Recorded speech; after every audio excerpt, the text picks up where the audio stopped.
va a alcanzar. Muy buenos días, señor presidente. Janet Galindo, de Grupo Transmedia La Chispa, Campeche, Tabasco, Yucatán, Quintana Roo, Petrolera, Estado de México. Señor presidente, a lo largo de estos 5 años que lleva su administración, Palacio Nacional ha sufrido diversas agresiones, con todas las protestas que se han dado a lo largo de este año, de estos 5 años, perdón. No sé si se tiene ya en algún balance, y pues con lo que pasó también la semana pasada, si se tiene algún balance de todos los daños que ha sufrido, cómo se recupera este patrimonio, y porque no nada más es daño al edificio, a la estructura, sino también han sido agresiones a la investidura presidencial. ¿Cómo es que se va a restablecer y cómo se va a recuperar esta puerta, estas agresiones que se sufren? Y si en algún momento tiene alguna propuesta para la siguiente administración, cómo blindar, cómo proteger estos monumentos. Sería mi primera pregunta. Pues la verdad que no han habido casos graves. Se ha cuidado el palacio, se ha cuidado la catedral, se han cuidado los edificios públicos. Que recuerde, solo 2 intentos de entrar por la fuerza, ¿no?, al palacio. Uno de maestros de la CENTE de Oaxaca por la puerta principal, Mariana, con una camioneta, pero ellos mismos, cuando se dieron cuenta de que no era correcto su proceder, ellos mismos sacaron la camioneta. Eso creo que hace como 2 años. Y lo que pasó la semana pasada, lo que sucedió la semana pasada, nada más. Sí, pero eso no fue significativo. Hay que cuidar el palacio, hay que cuidar estos edificios históricos. Ahora con la marcha de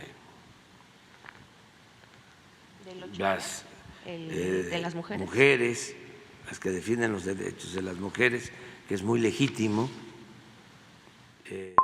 pues no todas, ¿no?, sino hay siempre un grupo pues que sí actúa, ¿no?, queriendo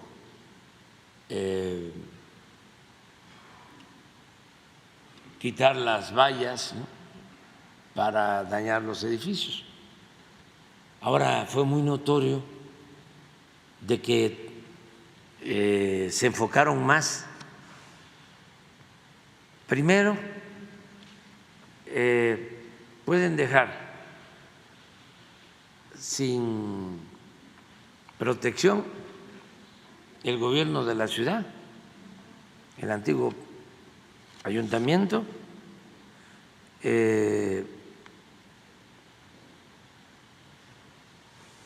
y no hay problema. Los 2 edificios más atractivos para causar daño y escándalo son el Palacio y la Catedral. Y en esta última ocasión se enfocaron más a la catedral, pero había vigilancia. Quiero agradecer mucho, bueno, primero a todas las mujeres, pues porque las que se manifestaron, por lo general fue una manifestación pacífica. Agradecerles eso, porque la no violencia es lo más eficaz para luchar por los ideales. La resistencia civil pacífica. No se puede enfrentar la violencia con la violencia. No se puede enfrentar el mal con el mal. El mal hay que enfrentarlo haciendo el bien. No recurrir a la violencia. La violencia es reaccionaria.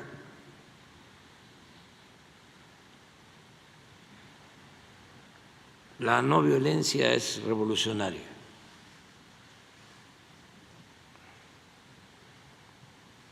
Los padres de nuestra patria eran pacifistas, no querían la violencia. Fueron las circunstancias las que los llevaron a eso. Pero imagínense Hidalgo, Morelos, sacerdotes, no querían la violencia. Hidalgo prefirió retirarse. Ya habían ganado la batalla del Cerro de las Cruces, tenían la posibilidad de tomar la Ciudad de México, pero pensó que iban a haber muchos muertos y prefirió dar marcha atrás para evitar los muertos. Juárez era pacifista, Madero, bueno, era un santo. Y sin embargo, tuvo que llamar al pueblo a tomar las armas, porque no había otra forma de derrocar a la dictadura porfirista,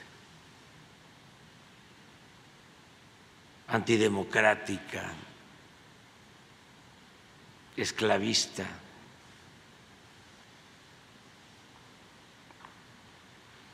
Pero bueno, agradecer mucho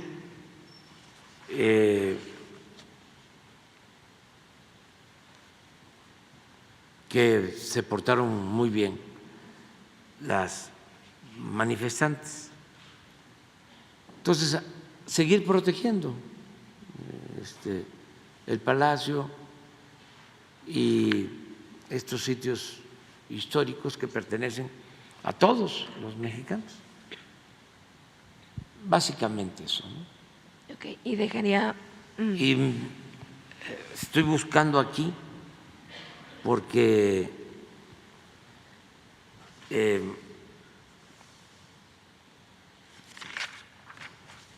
por la corrupción 2 veces en la época de la colonia tomaron y quemaron este palacio. 2 veces lo quemaron. Básicamente pleitos entre el virrey y el arzobispo. Y siempre perdieron los virreyes y ganaban los arzobispos. En una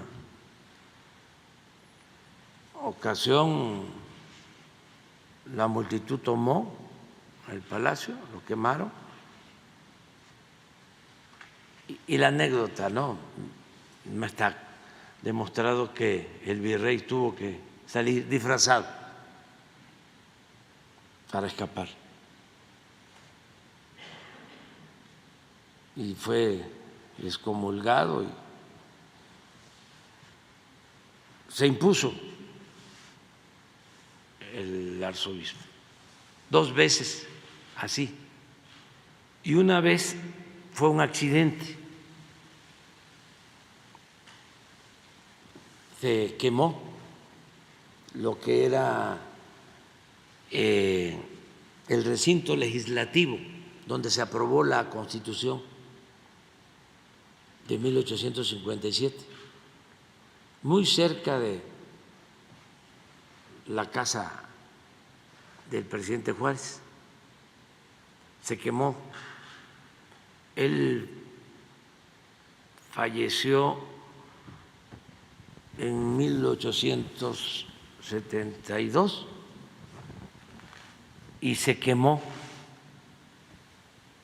todo el recinto legislativo en 1873, un año después, parte del palacio.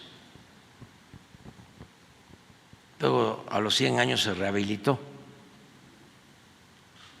y es bellísimo el sitio. Ahí se aprobó la Constitución liberal de 1857. Pero esa es la historia del palacio, así resumida, pero no ha habido problemas mayores, realmente. No, todavía no, pero ya nos van a pasar la cuenta y vamos a aportar voluntariamente, ¿no?, a repararla. Pero bueno, no pasó a mayores. Hay que estar nada más muy atentos por la temporada y porque hay mucha provocación. Tampoco nada excepcional, extraordinario, inédito. Siempre que hay elecciones hay ese ambiente, ¿no?, crispado, por lo que se está resolviendo. Son elecciones presidenciales.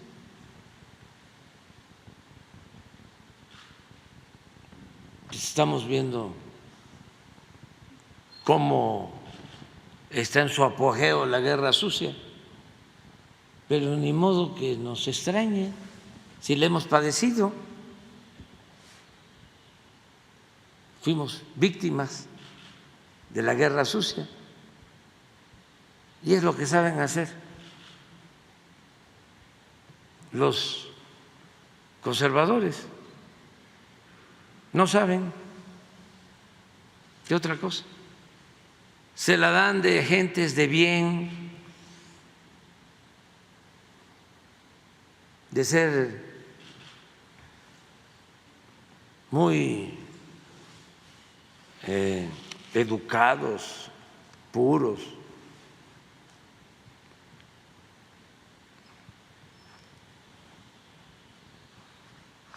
de buenos modales, que siguen al pie de la letra el manual de Carreño. Pero no, su verdadera doctrina es la hipocresía. Son muy autoritarios, muy hipócritas, chuecos y corruptos. Entonces, como ya los conocemos, pues ya sabemos. Lo que no se debe hacer es caer en ninguna provocación, evadir el acoso,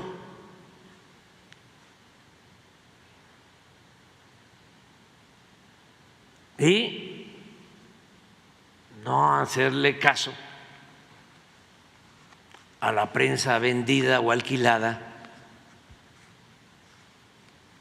a los del conservadurismo, que son casi todos, más en esta temporada, que están canasteando con los convenios de publicidad, con honrosas excepciones, siempre, ¿eh?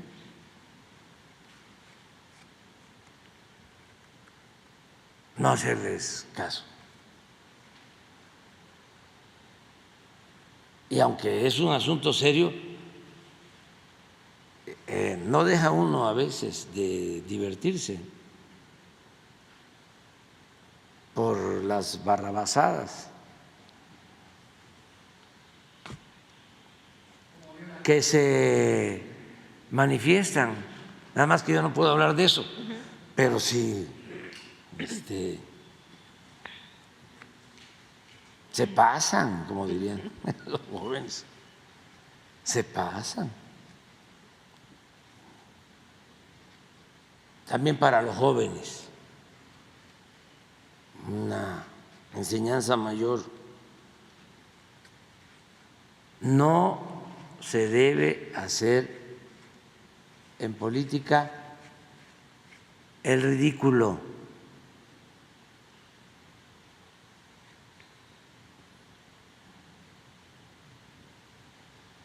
Y nada de acostumbrarse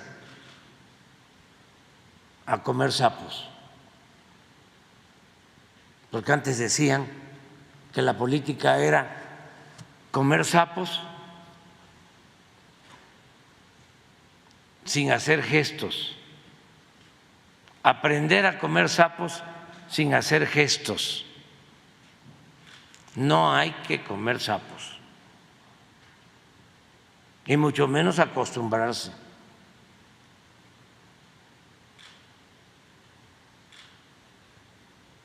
Nada de que ya dije una mentira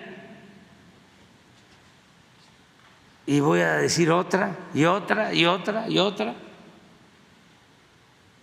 porque el fin justifica los medios. No, no. Hay que actuar con ética. La política es un imperativo ético.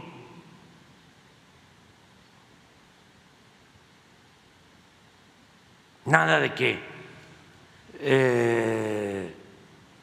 hay que intensificar la guerra sucia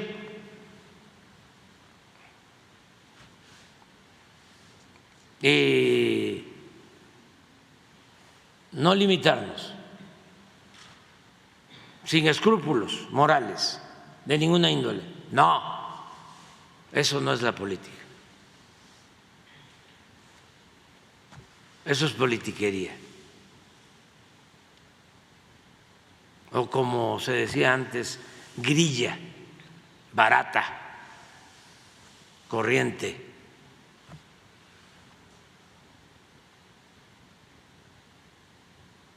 La política es un noble oficio, es lo que permite al ser humano servir a los demás.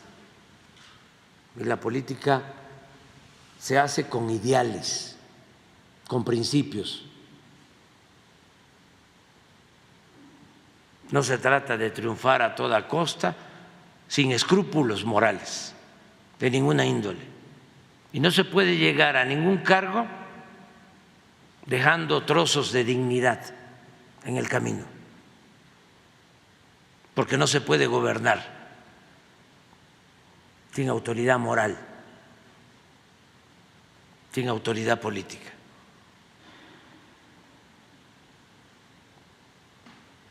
Entonces, eso, aquí aprovecho para decir que lamento mucho, mucho lo que pasó en Chilpancingo con el joven que fue asesinado, que ya se atrajo la investigación, se va a castigar a los responsables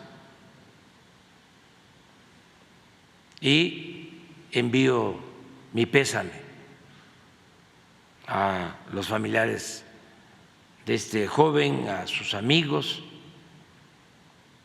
y no vamos a permitir la impunidad, se va a castigar a los responsables. No se va a fabricar nada para proteger a los responsables. No permitimos la impunidad. Y me dolió muchísimo, me duele mucho. Y vamos a actuar. Sobre ¿Qué es lo que dicen las investigaciones preliminares que lo llevan a decir el presidente? ¿Hubo un abuso? Hubo un abuso de autoridad. Todavía no quiero adelantar, pero sí, no disparó el joven, por ejemplo. Entonces hay que ver todos los peritajes, ya se hicieron y ya está el expediente en manos de la Fiscalía General y no vamos a permitir ninguna injerencia, tentación de querer proteger a los responsables. Sí, creo que los policías que participaron General de la República. están detenidos en Guerrero, pero ya están a disposición de la Fiscalía General. No, son cosas completamente distintas. Esto se dio por un abuso de autoridad. Ya se va a explicar en qué condiciones. Y en el caso de los jóvenes desaparecidos de Ayotzinapa, pues estamos investigando, seguimos con la investigación. Señor. Y vamos a continuar con eso. Okay. ¿Hay fecha de reunión con los padres? ¿Ya tendría alguna fecha? Más adelante, estamos trabajando y quiero tener diálogo con ellos y ojalá y pueda ser un diálogo directo con ellos. Es que no les tengo confianza a los abogados y a los de las organizaciones supuestamente de derechos humanos, porque ellos han distorsionado las cosas y tengo pruebas de lo que estoy sosteniendo. No han actuado con rectitud y quiero hablar con los papás de manera directa. Ahora, si no se puede, pues ya veremos, pero quiero hablar con ellos, que me permitan tener este diálogo con ellos, sin ningún compromiso de nada, nada más quiero que me escuchen, porque sostengo que ellos no tienen toda la información y yo quiero informarles. No significa que van a aceptar mi versión, no les estoy pidiendo eso, nada más quiero que sepan que estoy opinando y cómo va la investigación. Pero se los quiero comentar a ellos porque no quiero que se obstaculice lo que estamos haciendo.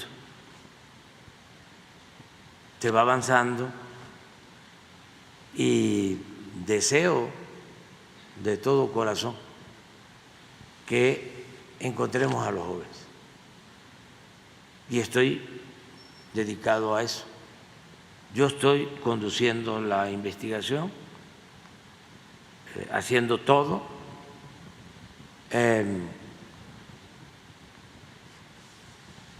Hemos contado con la cooperación de algunas personas que son claves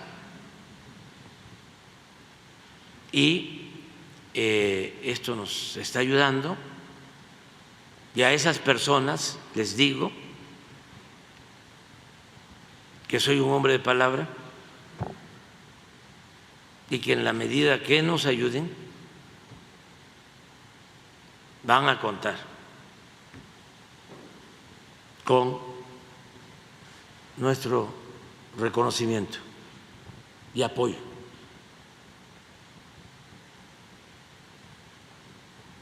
Entonces, ahí vamos avanzando poco a poco y ojalá, ¿no?, y también los abogados no lleven a la práctica esto que sostuvo un abogado de que iban a ir a los actos de una candidata, ¿no?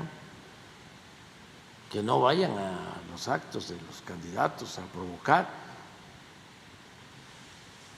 que no olviden que un dirigente puede poner en riesgo su vida, pero no tiene el derecho de poner en riesgo la vida de los demás. Y no manipular, porque eso no tiene nada que ver con la revolución, eso tiene que ver con el conservadurismo, es la actitud siempre de la derecha, siempre la derecha utiliza provocadores para manipular. Acaban de traer a una señora de una asociación que hay en México, una joven, creo, diputada española,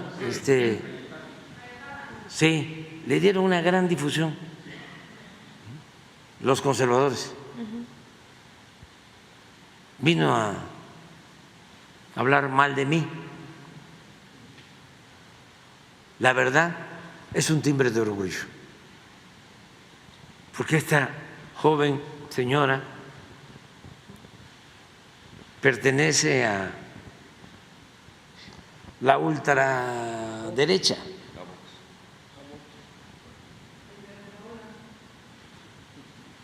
No más a la derecha de Iberdrola. Hoy, por ejemplo, y es muy lamentable, se conmemoran 20 años de el bombazo a un tren en España, lo de Atocha. Antes de las elecciones, esto para los jóvenes, porque fue hace 20 años, unos días antes de las elecciones, los dos bloques, ¿no?, en España, Partido Popular, que es al que pertenece esta joven señora, dama, tenía su candidato, Rajoy. Aznar era el presidente también del mismo Partido Conservador y Rajoy era el candidato. Por el PSOE, que es el otro agrupamiento, era Zapatero, hace 20 años. Entonces, de manera despiadada, inhumana,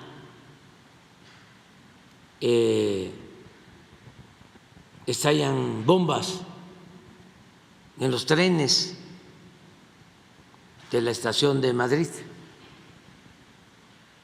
Fallecen cerca de 200 personas inocentes. una semana, creo, antes de las elecciones. Y el que estaba de presidente de este bloque conservador, al que pertenece esta señora que me vino a insultar, de inmediato le echan la culpa al grupo terrorista ETA.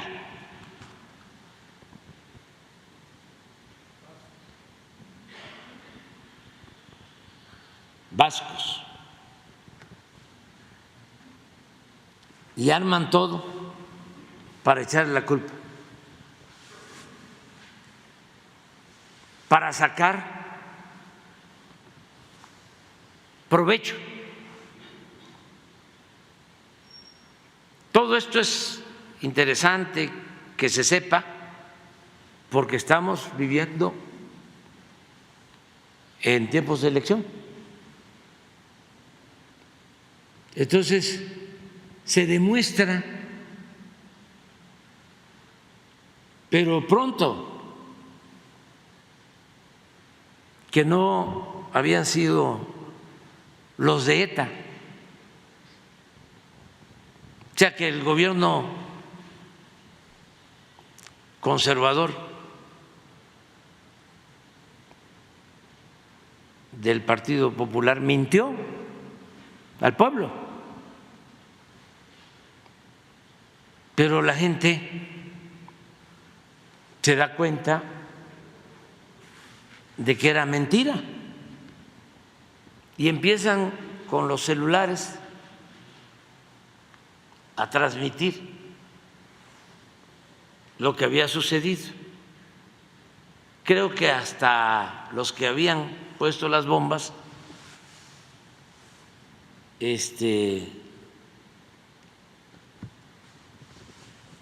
se habían atribuido el hecho. Otro grupo violento, que al final así sucedió.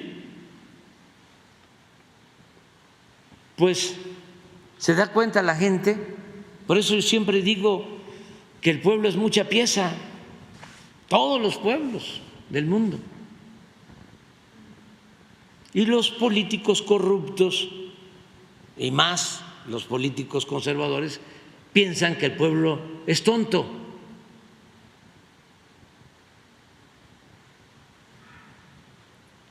Que el pueblo no existe, que la política es asunto de los políticos, es asunto de las élites. ¿Qué sucedió entonces? Empezó a correrse la voz y la gente votó por Zapatero, cuando las encuestas antes de ese hecho lamentable favorecían al Partido Popular, pero la gente se indignó porque los engañaron.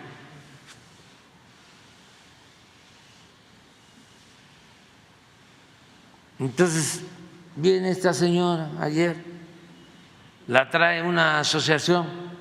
¿Cómo se llama la asociación que la trajo? Festival de Ideas. ¿Debate de qué? Festival. Ah, entonces esa es la historia. Y va a continuar esto. Pero tampoco debe, dije, repito, extrañarnos. Esto es así, son las elecciones, hay muchísimo dinero de por medio, mucho dinero, de los que quieren regresar por sus fueros. Y yo también quiero que regresen. pero lo que se robaron. Pero ya ahora estoy viendo que el INE y el TRIFE no me han notificado, pero ya casi no quieren que yo hable de nada.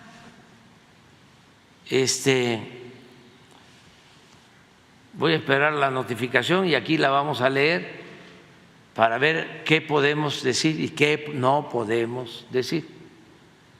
Ahora, hasta los periodistas,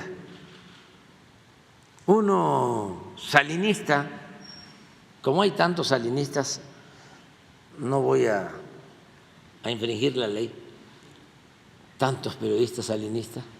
Bueno, uno de ellos pidió un amparo para que yo no lo mencione aquí. Entonces, ya está de moda el que se amparen para que yo no los mencione y ellos puedan, fíjense, qué equitativo, qué justo, ¿no? Qué igualitario, ¿no? Ellos puedan calumniarme a sus anchas y usted quédese callado, no diga nada, aguante. Nada más es Andrés Manuel, aguanta, el pueblo se levanta. Pero está de moda ahora el amparo para que yo no hable, no pueda yo usar mi derecho de réplica.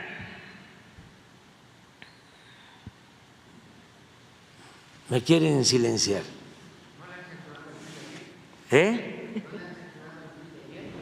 Sobre la refinería. La refinería.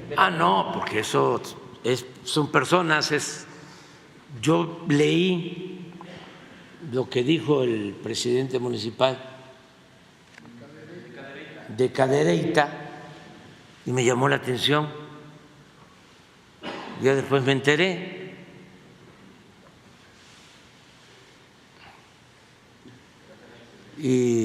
Pero no menciono a nadie. Digo personas. Señor. No puedo yo meterme a eso. Si se trata de Pemex, sí puedo hablar. Sí puedo decir que se necesitan las refinerías. Sí puedo decir que gracias a que estamos rehabilitando las refinerías, que gracias a que se compró la refinería de Deer Park, que gracias a que ya estamos a punto de que empiece a producir la refinería de Dos Bocas, pues yo creo que para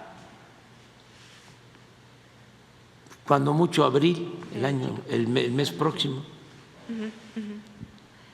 Y bueno, señor. Finales de este mes, el mes próximo, y va a producir pues el 20% de las gasolinas que necesitamos. Y se hizo en tiempo récord y también con un precio récord en plena epidemia, pandemia. Entonces, y vamos a estar muy cerca en septiembre de la autosuficiencia. Y gracias a ese plan de refinerías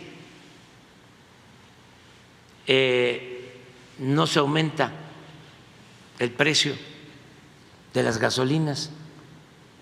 ¿Por qué no pones los precios de las gasolinas? Porque esto se debe precisamente a las refinerías, porque antes se vendía petróleo crudo y comprábamos gasolinas. ¿Saben desde cuándo? Desde que inició el periodo neoliberal. No se hacía una nueva refinería desde 1982. ¿Cuándo inicia el periodo neoliberal? 1983. Porque la política de los neoliberales corruptos era vender petróleo crudo y comprar gasolinas. Es como vender naranja y comprar jugo de naranja. Porque sostenían que el negocio era vender petróleo crudo. Pues sí, es negocio vender petróleo crudo, pero también es negocio refinar el petróleo crudo, darle valor agregado al petróleo crudo. Entonces son políticas distintas. Entonces cuando dicen vamos a cerrar, entonces vamos a seguir comprando. ¿Y a quién vamos a beneficiar?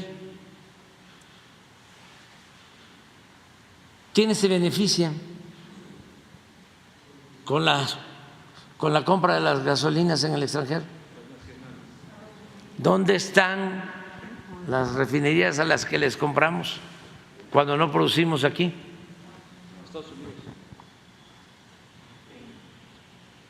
En Texas.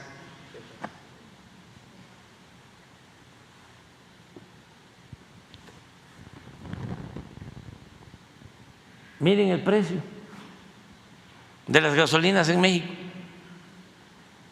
pero pon el precio de cuando estaba Calderón y Peña Nieto. ¿Cuánto costaba la gasolina en México?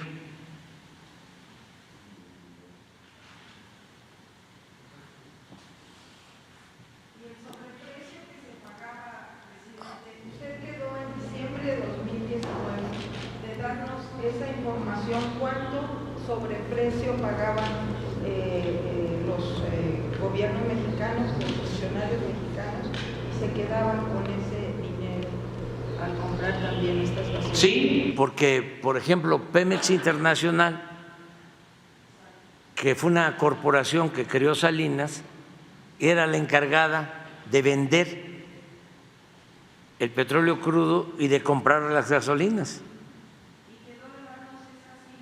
Sí, sí, incluso llegando nosotros se limpió Pemex Internacional. Pero este es el resultado.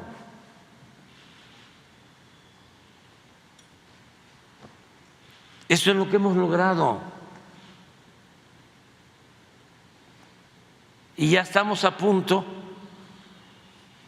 de dejar de comprar las gasolinas. Y nos ayuda mucho porque si tenemos precios bajos en las gasolinas, tenemos precios bajos en las mercancías, en los alimentos, tenemos control de inflación.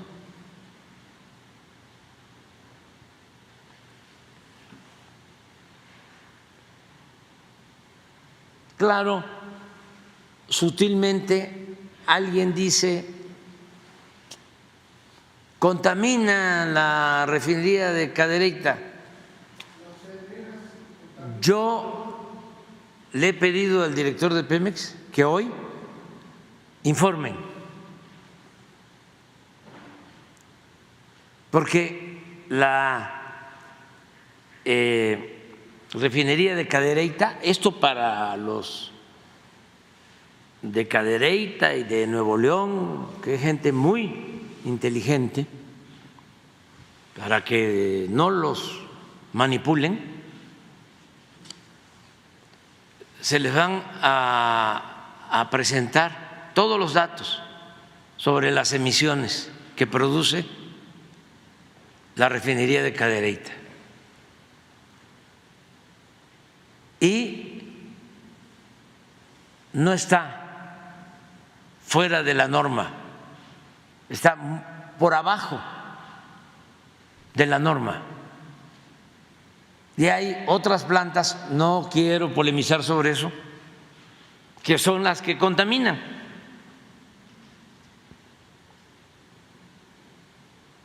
No se vale que por el conservadurismo, porque les molesta Pemex, les choca,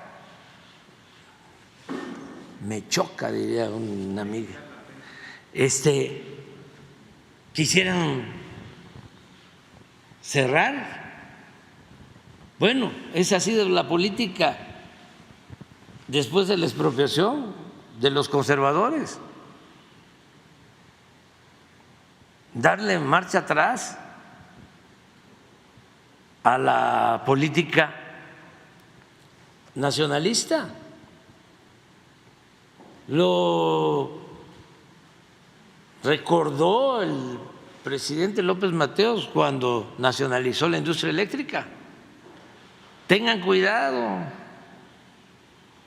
porque van a venir otros que van a querer darle marcha atrás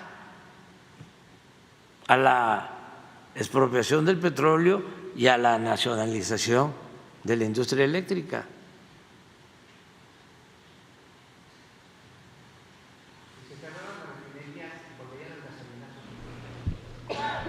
Es que nos quedamos, ¿sí?, a expensas del mercado internacional. Hace 2 años, les voy a poner un ejemplo, cuando la guerra de Ucrania,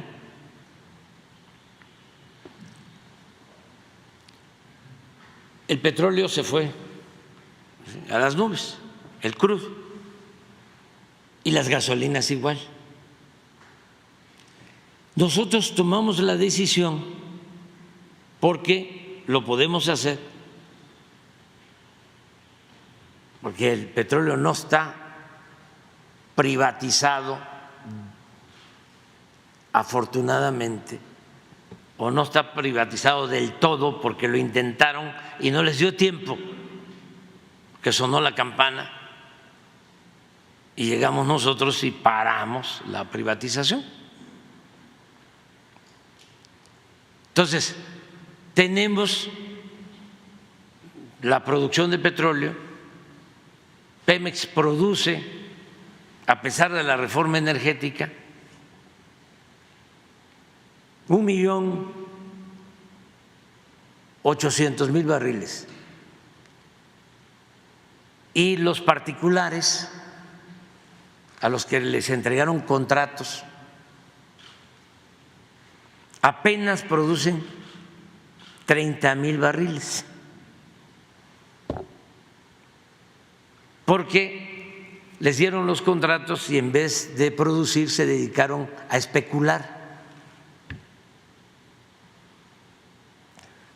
No les dio tiempo de entregarles toda la reserva de petróleo de México y le quedó a la nación el 80% del petróleo.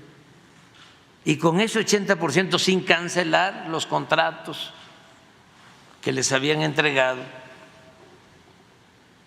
con ese 80% sacamos adelante, estamos rescatando a Pemex, como lo estamos haciendo con la Comisión Federal de Electricidad. Entonces tenemos ya mayor producción, tenemos más producción de gasolina y ya tenemos más mercado interno. Ya Pemex obtiene el 75% de sus ingresos del mercado interno. No tiene ingresos como antes solo de la venta de petróleo crudo. Ya Pemex obtiene ingresos, utilidades de la distribución de las gasolinas, porque Pemex distribuye el 80% de las gasolinas. Ustedes pueden ir a una gasolinería con marca extranjera, pero esa gasolinera o gasolinería de marca extranjera le compra a Pemex la gasolina. Eso es importante. Entonces, viene la guerra, se van los precios arriba. Nosotros, por la venta del crudo, teníamos un excedente y decidimos este excedente por el crudo lo vamos a meter a subsidio al precio de la gasolina. Y le metimos 15,000 millones de dólares de subsidio. Pero eso lo pudimos hacer porque tenemos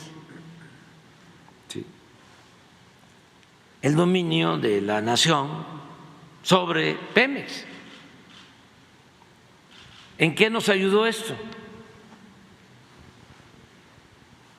En que al tener bajo el precio no se nos disparó la inflación, no se dañó la economía popular.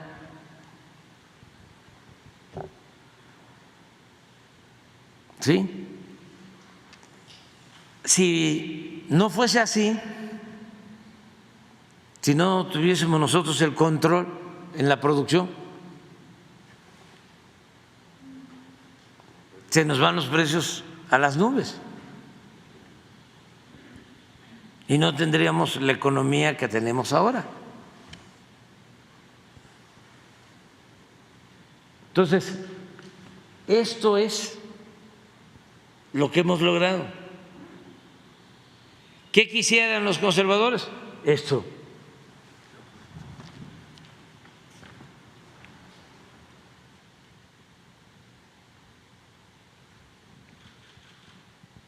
Esto. O esto.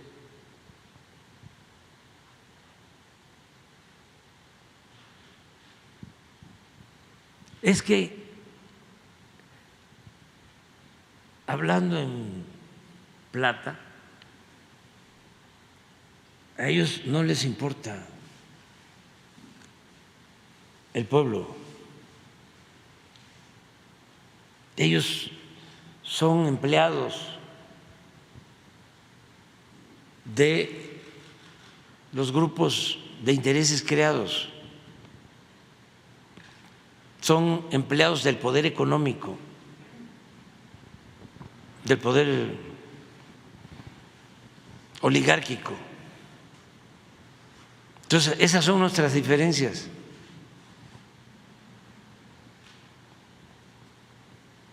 Pero vamos nosotros a defender el punto siempre. Dicen, primero lo de que contamina, luego esto para los que se dejan engañar. Dice, ya estamos en la era de las energías renovables. Ya no necesitamos las energías fósiles. Acabemos con las refinerías. ¿Saben cuánto nos va a llevar todavía la transición? Que yo la deseo, energética. La deseo. Según mis pronósticos, 3 décadas.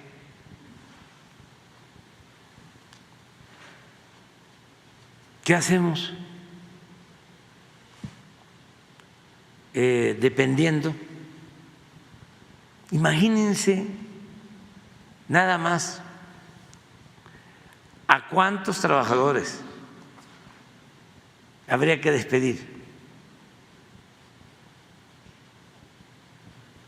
Y ahora sí que, como nos decían a nosotros, nos decían los conservas, sobre todo los pseudointelectuales, Sí. Pero los cómo. A ver, los cómo. ¿Cómo van a mover la industria sin el petróleo? Sí, ya sé, me van a contestar, la energía solar, eólica.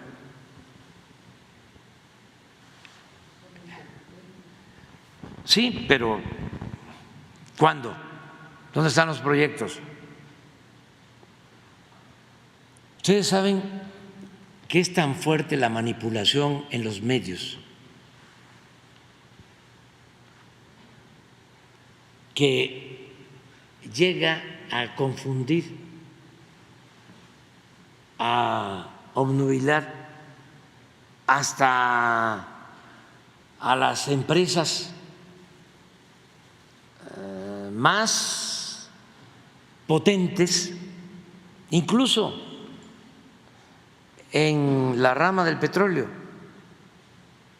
¿Por qué compramos nosotros la refinería de Deer Park tan barata? $600 millones. Porque hubo toda una campaña mundial muy vinculada con los especuladores, que ese es otro tema a tratar a fondo. Las naciones no progresan si no producen. Y últimamente se ha venido instalando el método de obtener dinero sin producir, solo con la especulación financiera, no invirtiendo el dinero, sino especulando con el dinero. Y eso puede funcionar transitoriamente, pero luego se convierte en crisis tremendas. ¿Qué pasó hace 2 o 3 años cuando compramos Deer Park? Se creyeron hasta las petroleras que ya no se iba a necesitar el petróleo, que ya no se iba a necesitar las gasolinas, que todos los carros iban a ser eléctricos. Y empezaron a poner en venta sus refinerías, a rematarlas. En ese entonces habían como 8 o 10 refinerías en venta en Texas. Lo pueden ustedes constatar, hace como 3 años.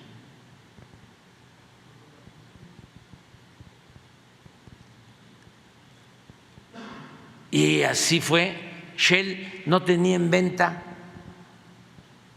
la de Deer Park tenía en venta 2, pero no Deer Park, y a nosotros nos interesaba Deer Park. Y le dijimos, sí, porque ya teníamos la mitad. Le dijimos, queremos esta. Pero era para haber comprado 3. A lo mejor no iba a ser fácil por los permisos, porque para comprar una refinería en Estados Unidos se requiere un permiso del Departamento de Estado, otro del Tesoro y otro de la Secretaría de Energía. Y nos costó un poco conseguir el permiso. El presidente Biden muy bien se portó para la de Deer Park. ¿Pero qué pasó? Pues no llegaron así de la noche a la mañana los carros eléctricos, porque eso es un proceso. Claro que se está